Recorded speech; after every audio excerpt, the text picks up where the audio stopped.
I first became aware of geothermal and hydrothermal deposits, and later in oil and gas, it became very interesting to consider how hot some of the produced waters really were. There are a lot of opportunities, but then at the same time, potentially a lot of technical challenges to overcome. And the geothermal element just tied to all the different things I'm interested in, especially when I think about economic development and community development. I started to look at renewable energy, real-time monitoring of the subsurface. Maybe we can reconvert some of the existing oil and gas wells. And there's so many skill sets in the oil and gas industry that can take into geothermal.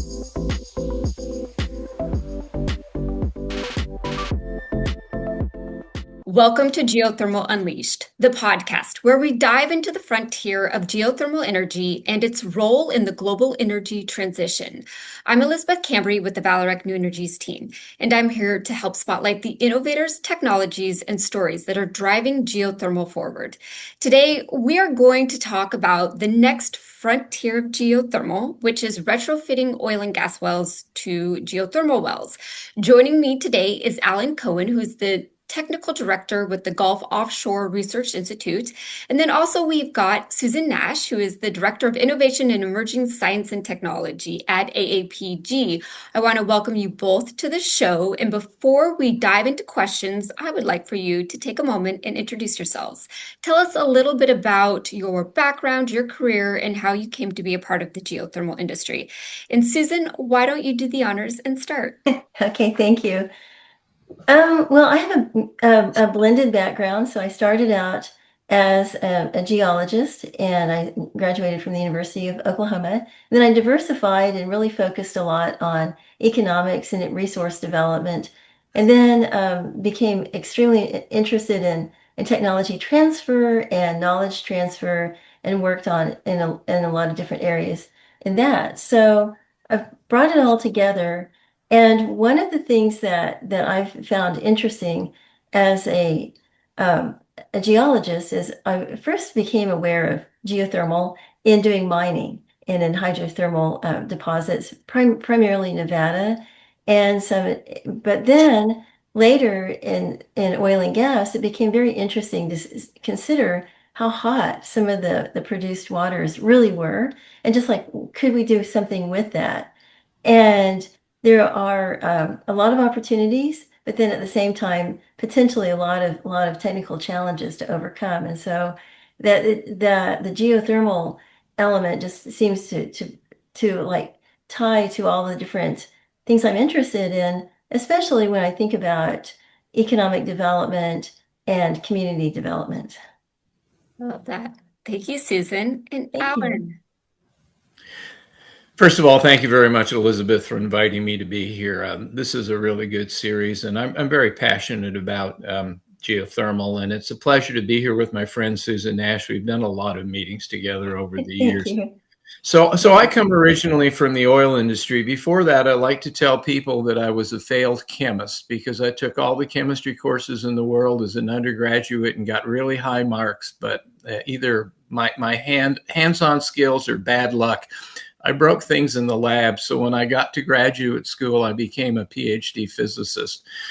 And I was working on modeling the behavior of materials under high pressures. And somebody said, well, you ought to go talk to the geology department. You know, there's something called solid earth geophysics, and they look at earthquake records and try to figure out what's going on with the mineralogy of the earth and how things change over pressure. So I had a chemist, a physicist, and a geoscientist on my committee.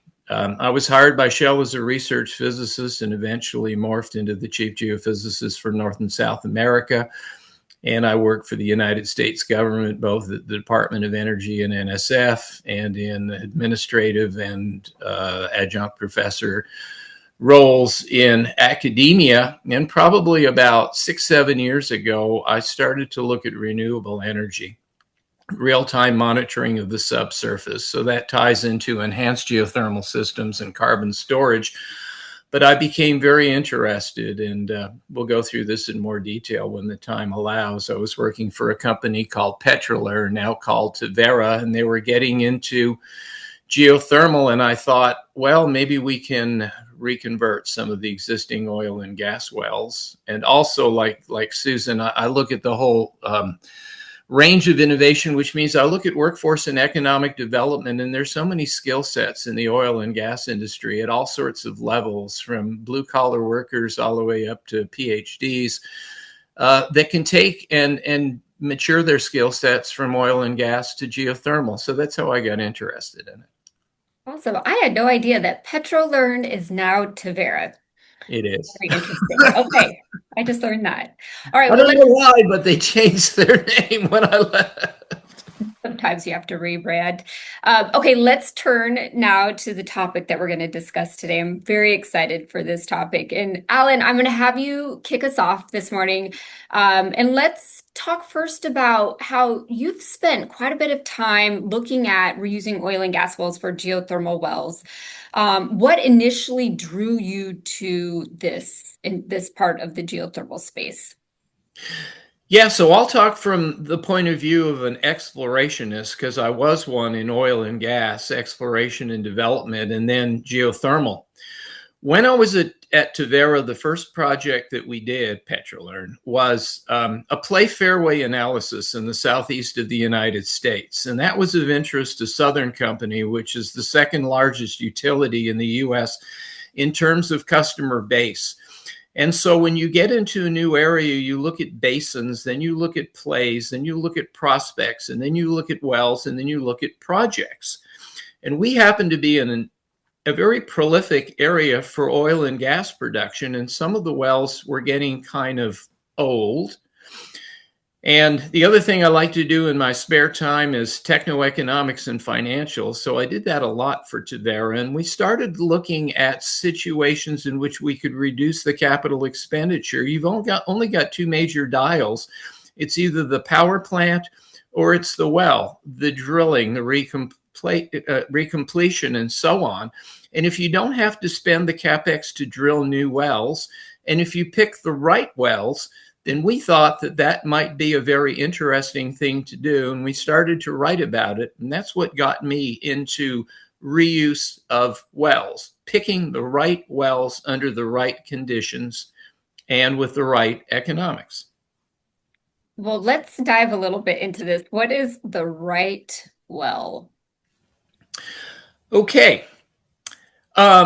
I guess because I've done so much work with knowledge management systems, and Susan knows about this, I got to very interested in knowledge management systems, and we built an expert system called ConvertDeck, which still exists and which that company still uses. And so we look at a whole bunch of variables. Some are technical, some are regulatory, some are economic, to decide what are the right wells. I'd say the minimum requirements are the wells need to be at proper temperatures, and they need to be at proper flow rates, and the well integrity should be decent, or we need to do a retrofit or recompletion.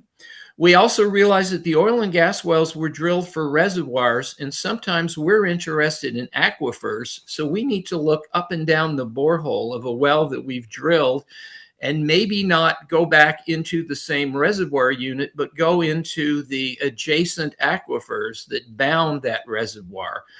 And that was what was of interest to us. In addition, you would like to be able to generate electricity for your project that is much less than what you're paying the utility. In a particular area, for example, the utility was charging the oil company client $90 per megawatt hour, or 90 cents per kilowatt hour. If we're able to get something down at about $50 per megawatt hour, then we save money. And in one of these projects that we scoped out, they ran out of money and we never did it, but there was a timber company nearby that was also paying exorbitant fees. So the oil company could save money by not having to pay the utility, and it was generating more electricity than it needed, and so it could sell the surplus to the timber company. And I worked that stuff out, and it was fun. And so we put that in the expert system. And also proximity to infrastructure and the right regulations. So that's what I think the right wells into the right conditions really mean. Okay. I have some more questions for you on this topic, but I want to hear from Susan first. So Susan, can you talk a little bit about the Department of Energy's Wells of Opportunity program? How has this helped bring federal attention to this space, and how important has that program been for trying to drive this part of geothermal forward? Well, I think the first phase of it was very interesting, especially here in Oklahoma, where a couple of wells were repurposed. One is particularly in Tuttle, Oklahoma, which is just west of Norman, and the award was granted to the University of Oklahoma, and a well was repurposed for heating, using it for district heating, direct heating for a high school. And so that was successful, and that's been interesting. And also in doing that, a lot of the legislative and regulatory hurdles kind of presented themselves. For example, in Oklahoma, you cannot produce from unless you're maybe co-producing, but you can't just use an oil and gas zone for geothermal. You can't produce from that because of the potential for damaging it for the entire reservoir nearby. So that's kind of protecting the mineral estate. So that becomes, so it's exactly what Alan was saying. You sometimes have to produce from a formation that's a little bit higher. And then the other obvious thing is like mechanical integrity. So the vintage of the cement becomes really important. Some of the old cements is Portland cement degrades. And so then it's important to, you have to go, essentially either do a workover. Some of the newer wells used additives that make the cement a little bit more amenable to flexing, but and not just going to shatter or be brittle or cause microannular spaces to emerge. But that was positive. And so in a nutshell, that particular Wells of Opportunity program was a good case pilot study. And so I will have some statistics for the current status. And so there was an announcement in February 25th, 2026, this year, that a high activity phase is going to follow a $171.5 million funding announcement. And there are two different topic areas. One is enhanced geothermal systems field tests. And that will be up, the amount dedicated is up to 100 million. And then topic 6, drilling for resource characterization and confirmation for both hydrothermal and next generation resources, which includes repurposing. And that's up to 71.5 million. So just in a nutshell, that amount of money opens up a lot of opportunities. And I can go into more detail, but I'll just stop at that. Okay, wonderful. So the next phase of the Wells of Opportunity is going to be this funding, essentially. Yes, and the emphasis is power generation, although there is recognized need for district heating. Yeah. Okay. So that the big emphasis is power generation. Okay. All right. I want to go back to something that you said, Alan. You mentioned the right conditions, and you said the wells, they have to be flowing. Are there different ways that you could do retrofit of oil and gas wells? Does it have to be from a flowing well? Could you convert a well to a closed loop geothermal well? Could you do like a huff and puff type of treatment? Have you looked at different techniques of how you could repurpose? Yeah, we've looked at that at a certain level. We try to keep it simple at Tavera. We try to just see if Tavera was a geomechanics company, so it knew all about well integrity. And like Susan was saying, yes, we can look at various schemes, closed loop and others with regard to retrofitting. We were actually looking at co-production quite a bit. There was a company, everything's under NDA, but there was a company in Western Louisiana that had acquired acreage and wells, producing wells from a major oil company. And they found out that the wells were producing a lot of hydrocarbons, but they were producing a lot of water. And we mean 10,000 barrels of water a day. And that's great. You know, everybody's got a little table that says what the flow rates need to be and what the temperatures need to be. You can throw that away because sometimes they tell you have to be at really high temperatures, but you could be at 220 degrees Fahrenheit with a decent flow rate and you've got something that's economic. So we always tried to do what we could do. I think this whole idea of retrofitting, and I believe that your company is doing things in that area. That would be great. I want to build slightly on what Susan was talking about. I've been working on a lot of projects over the years, and they're all about things of the future. When I was at DOE, pipelines of the future. So you have a pipeline, and what's going through it? Hydrogen. Well, what if supercritical CO2 was going through it?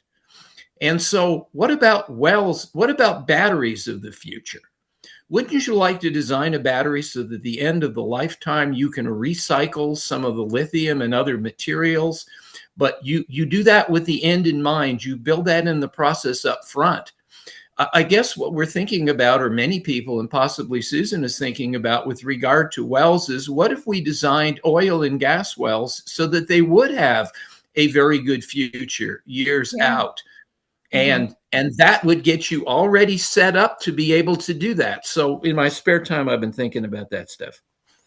So interesting. So you're saying you should design an oil and gas well for its second life as a geothermal well, potentially to later be able to produce power.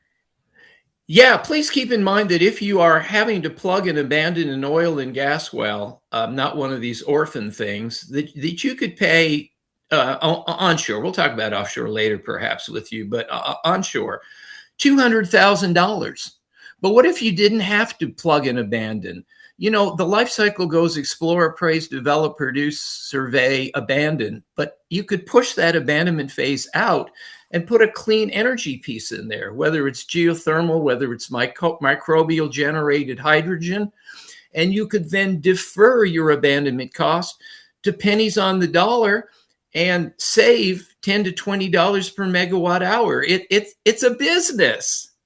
So have you thought about if you were to design a well to have a secondary life, have either of you thought about what the oil and gas well should look like? Are there changes that would need to be made to how we're completing these wells? Yeah, Susan's nodding her definitely. hands. Well, okay. Well, first of all, one of the big limiting factors is, as Alan talked about, is flow. And so you need a lot of wells start out at 9 inches, but they go down to 4.5 inches casing, and it's just the tubing is too narrow to get much of a flow rate. And then the other issue is they're highly corrosive. So if you think about a wider well, and at the same time using the material, the tubular goods that are suited for that are not going to just be chewed up, then the life of the well is much greater. And then on top of that, I think that making sure that you know what the end use is going to be, because frankly, there have been a lot of studies in the Anadarko Basin, even where it's hot, the deep wells that are 15 to 20,000 feet, it's estimated that you need 100 of those just to produce 50 megawatts. And so, and then where does that go in the middle of, Western Oklahoma? And so many times it's actually better to use it for direct heating, and also if you're going to produce it behind the meter types of applications. So Can I build on that, Elizabeth? yes, you can. Go ahead. It sort of rang a bell. So when I get into a new area, I try to surround myself with people who know things that I don't so that we can work together. And I knew nothing about power systems. But I worked with a power engineer, quite a few of them at Tavera, and we designed notionally a power plant probably generating 5 to 10 megawatts, so good for an edge computing data center, fed by about 20 wells. And so then we had a meeting with JP Morgan. And this was not under NDA, so we can have a discussion. This is probably about 2019. I like to mess around with venture capital, and so does Susan. So my investment banker friends took me over and we talked to JP Morgan. And they said, this is wonderful. And we described the whole thing to them. And what did they say? Why don't you come back when you have designed a 500 megawatt power plant? So there you go, with hundreds of wells into a manifold. Yeah, I don't think we should ever forget that heating is really important. And in Europe, it's the main use case. But in the United States, for a variety of reasons, it's power. But these days, I spend part of my time with agricultural people looking about geothermal to heat greenhouses. Mm-hmm. So, horses for courses. Yeah.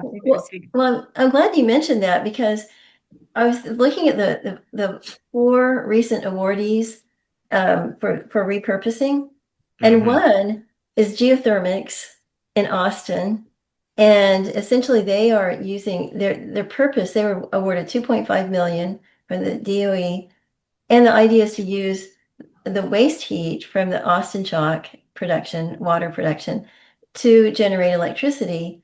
And so they are basically working on that now. So that's a good demonstration project to work out what actually happens once this goes into production. And some of the things that are being discussed are issues of what happens to the turbines over time. Mm-hmm. So, basically looking at the engineering and operational issues, as well as the geothermal issues and the geological issues. What does that reservoir really look like? And what does that kind of production look like after 2 years, 5 years, 10 years? Is there heat loss? How and what does that look like? Interesting. Yeah. Okay. So one more thing. There are many late stage wells, and some of them are at the right temperatures, low 200s and above. And there's really 2 things you need to look at in the system, as Susan was getting at. One is the wells, the geology, and the other is the power system. We're using a lot of organic Rankine cycle units, and they're running at temperatures of maybe 185 degrees Fahrenheit and above. And they use a volatile working fluid. For people that are not familiar with it, the heat from the earth heats up the fluid, which turns the turbine, which generates the electricity, and the cold water is disposed of or re-injected into the earth to save it or for pressure maintenance. But there are other working fluids that can be used, like supercritical CO2, not to carry the heat, although SAGE and others are looking at that, but within the replacement for the ORC unit, I think it's called a Braden cycle or something like that, it's possible to get down, and it's still being worked by outfits like Southwest Research Institute, but my information is old. What if you could get down to 140 degrees? If you had a heat map of the United States, courtesy of Maria Richards, one of my good friends at Southern Methodist University, who, when we got started in this whole thing, the government said, talk to Maria. We not only talked to Maria, we hired Maria and put her on the team. But so now you have all these little lights lighting up 180 degrees and higher. What if you could light up the ones that said 140 degrees? It would vastly increase the inventory that you could tackle. And by the way, most of those heat maps, for good reasons, are only made of the onshore. And when you go offshore, then you've got even more. So if we work on the power requirements, the turbines and so on, as Susan was saying, and on the subsurface, we could really make a big business out of it when it makes sense. Enhanced geothermal systems and closed loop will still be necessary. We're cheerleading here. But reusing oil and gas wells could really be not only commercially profitable, but definitely scalable. Well, yeah, and there are a couple of challenges here, though, and so, well, more than a couple. But let's look at the data analysis. I love the fact that you put together a knowledge system And I mean, this is a perfect opportunity for agentic AI to go in and go to each stage to analyze all the different components, say, and then yes, no, go, no, no go. And some of those issues, I mean, some of the big issues are, does it have a bond log? Um, does it, and some don't. And then where do you get the data and what is the data integrity? And a lot of people say, oh, in Oklahoma, just go to the Oklahoma Corporation Commission. Well, that's not or the Geological Survey. That's not as straightforward as it sounds. And then if you go to the Mid-Continent Geological Library, they have a huge repository of digitized logs. So then it becomes really, as Alan has worked with it, it becomes a data analysis problem and opportunity. But it really it can't be done without that type of analysis. Are there any companies out there that are pulling data, trying to use AI to analyze the wells to identify the candidates? Is anyone working on this? Not in terms of candidate wells, it's that is one of the areas that the DOE is funding, and it's not just for repurposing oil and gas wells, but also for, say, looking at taking existing data sets and repurposing and looking for like blind geothermal. So I would say yes, but to say which companies, I don't know. Maybe Alan does. It sounds like Tavera is. Well, I don't know after a while because when you leave a company, then you no longer know what they're doing with intellectual property. And I didn't leave because I wasn't happy, but there were other opportunities. I did some work last year with a company called Envy Trace out of Santa Fe, New Mexico. And I think you've done Yeah, an interview with them. I did. They are really bright. They got $5 million in funding from the Department of Energy to look at a variety of use cases, both in environmental mining, geothermal, geologic hydrogen, and whatever.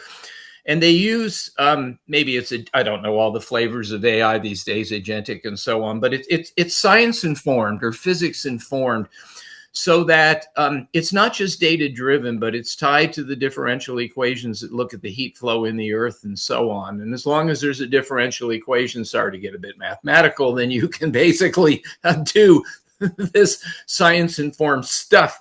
And they've got some really smart people and some really good software. So I'll give them a shout here. They recently ran a conference in Santa Fe at their convention center, but the other people looking at this in general is Stanford University, who has topical conferences, I think at least every February, and I don't know when they repeat them.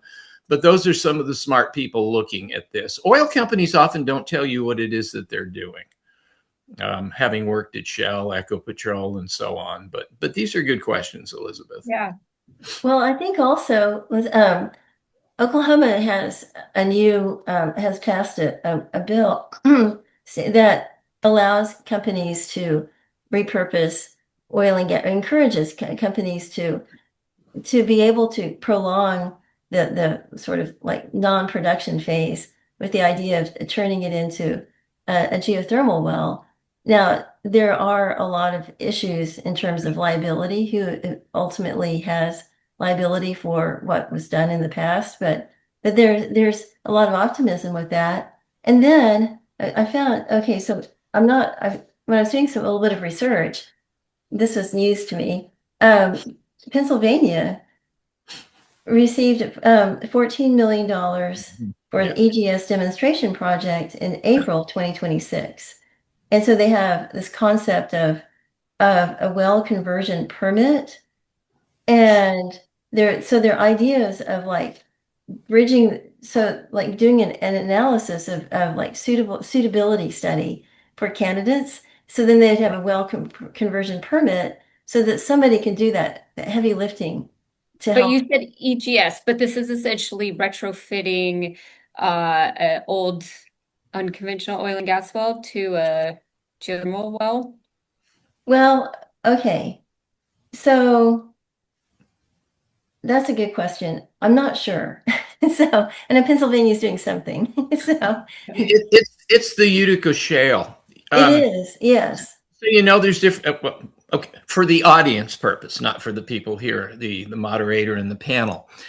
There's three general flavors of geothermal. There's the hydrothermal, which we may be talking about here. There's the closed loop, which I'll reserve my comments on. I'm not a fan. And then there's EGS.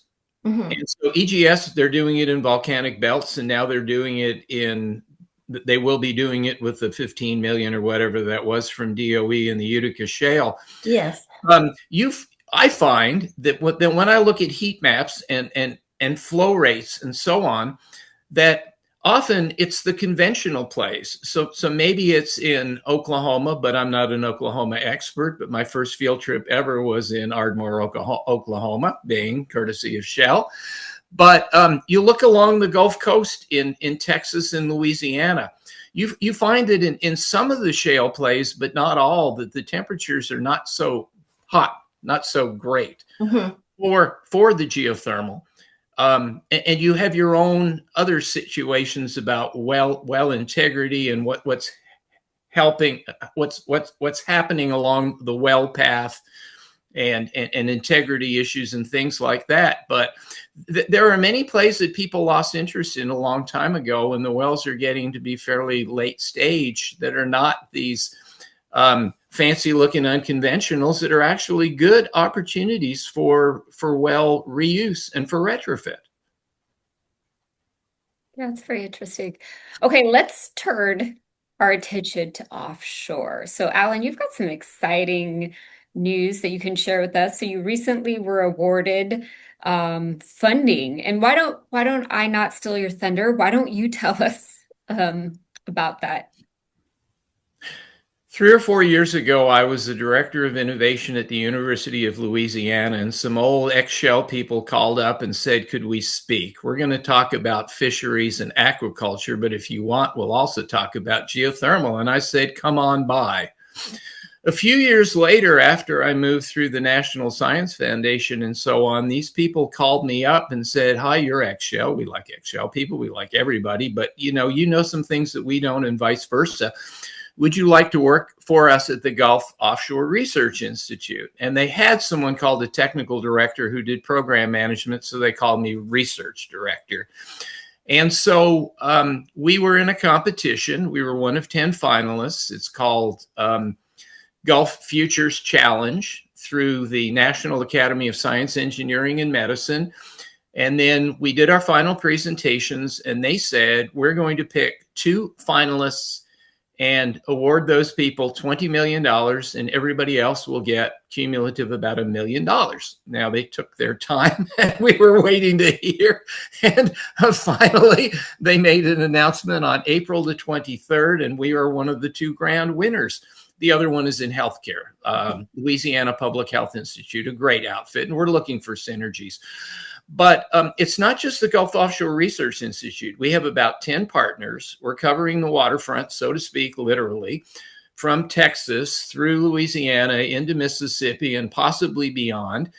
And so we're going to be given $20 million for 5 years. I'll be talking about it in an abbreviated form, invited talk at the Offshore Technology Conference on May the 7th, advertising, 9:30 in the morning. And it's truly an innovation ecosystem. So we have partners at the University of Houston, University of Southern Mississippi, Blue Latitudes, which is a female-owned business, et cetera, et cetera, et cetera. It's really exciting. And on these platforms, the first one we're looking at is South Pass 83. We're working with the operator, Arena Offshore, and working through the permitting process. But we are going to repurpose these platforms. We're going to do aquaculture and fisheries.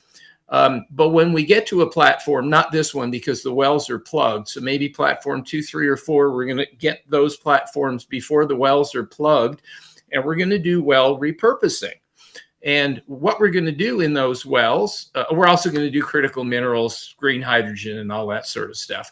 But we're going to do some well repurposing for geothermal. And we've also been talking to Eclipse Energy, which used to be called Gold Hydrogen. We're going to inject some microbial hydrogen into the depleted zones, the residual hydrocarbon zones, and we're going to make fairly cleanly some hydrogen. and we're going to use some of the hydrogen for projects on the platform. I need to give you a perspective here. So my responsibility going forward will be to work with some of the partners on the subsurface engineering side and on the geothermal side. And the discussions that we're having that are relevant here start to give you a different mindset. What are you going to do with the geothermal energy? How much energy do you need on the platform? We need about 300 kilowatts to do everything we need. If we do simple well repurposing with a well pair that produces and then re-injects, we are probably fine. But we might also go through go into the well, go deeper, and do a SAGE type experiment. We haven't had a lot of discussions with SAGE, but we're still thinking about these things. Then you're producing enough power to maybe generate 3 megawatts. And so then you want to send some of your power off the platform, whether it's to the beach or to a vessel. But when you're scoping something out, years ago, there was something discussed offshore by some really smart people, and they were talking about offloading all the energy. But when you're using the energy on the platform, it's a different mindset. And a couple of wells might be just what you need in order to get the energy for your platform. And we're going to do this over 5 platforms and then produce a roadmap and do training. And the first 5 platforms we've estimated will re-employ about 2,500 people. We are going to lose 1,300 platforms or so in the next 15 years. And decommissioning is really expensive. That amount of platforms, $20-30 billion. Not every platform will work. There's a program courtesy of our partners that's not called ConvertDeck, but it's called FishLat. And it will tell you whether a platform can be repurposed for fishing or for power or for critical minerals. So again, this is not geothermal everywhere in the Gulf, but when it makes sense to do so, we hope to be able to turn this from 5 platforms into many operators working with us or others, and not just decommissioning the platform, but creating new ecosystems. That's super cool. Okay, I have so many questions. Critical minerals. So there are critical minerals offshore. Yes, there are. Like what kind of minerals? The ones that we're looking at are lithium, cobalt, and recently we added uranium. The expert in this area is Maha Haji. She used to be at Cornell. She's now at Michigan.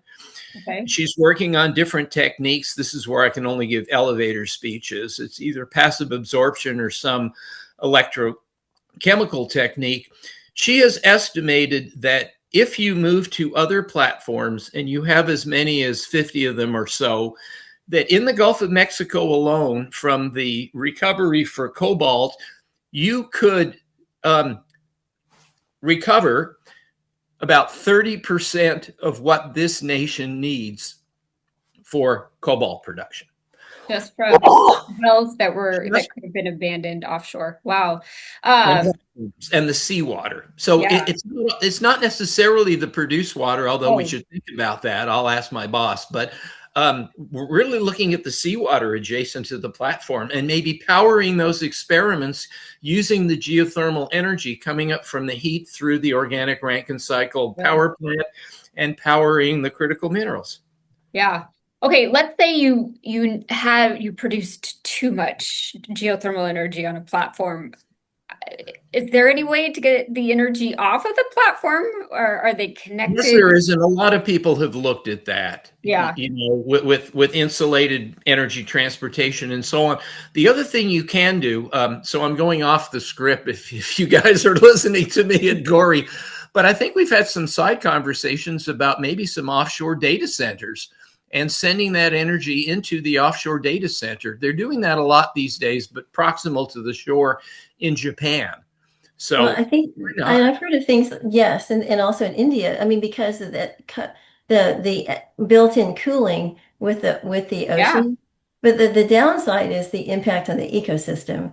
If you have that amount of temperature change and also salinity, But I think it's interesting because what you're describing sounds a lot like what the National Academies of Science has a fund that was from the Macondo settlement, and they are looking at long-term what to do with all of these different platforms in the future, talking about the communities and energy of the future in the Gulf. And it's actually quite interesting. Some of their studies are fascinating. So that's probably why they decided to fund us, because they didn't have to. But for the funds that they're using that we got are a result of the settlement with BP for the Okay, Macondo yes. oil. Okay, so it's that same program. Good. Very Yeah, cool. although some of the other projects were like improving wind turbine blades, um, or community health centers or whatever. It's science, engineering, and medicine. So that's what that was. It was the Yes. Gulf Futures Challenge. It's really fantastic. Well, yes, and really looking at the health and and the well-being of people and communities in the Gulf. So I think it's absolutely fascinating.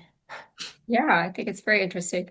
All right, we're almost out of time. I want to ask one last question to both of you, and this could be for onshore, offshore, but how do we move this part of the industry forward? I mean, it seems as though it's quite challenging.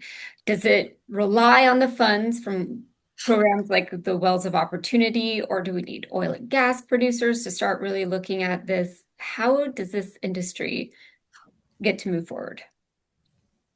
Well, I'll just jump in and then let Alan have the final word.